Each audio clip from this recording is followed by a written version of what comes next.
Bien, on va faire une routine qui ne demande pas beaucoup de matériel.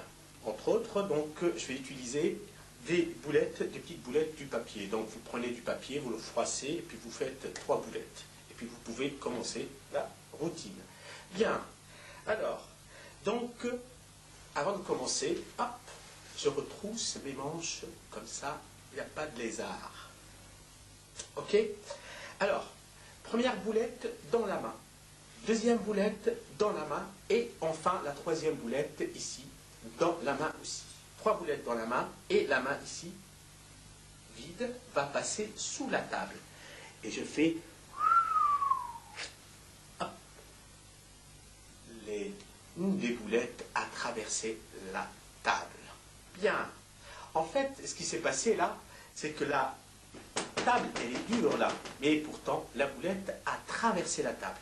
Allez, je recommence. Donc une là, je passe sous la table, la main sous la table, et je fais... Et une deuxième qui traverse, parce que là, on a 2 boulettes ici. Bien, 2 boulettes ici, de papier, et la dernière, qui est la plus dure déjà, attention, hop, et ça traverse. 1, 2 et 3.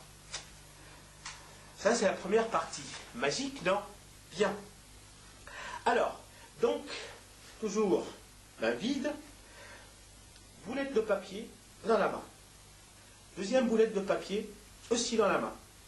Troisième, ici, dans la poche. Alors, à votre avis, combien il reste? Il reste 2, non. Il reste 1, 2 et 3. Bon, j'en commence.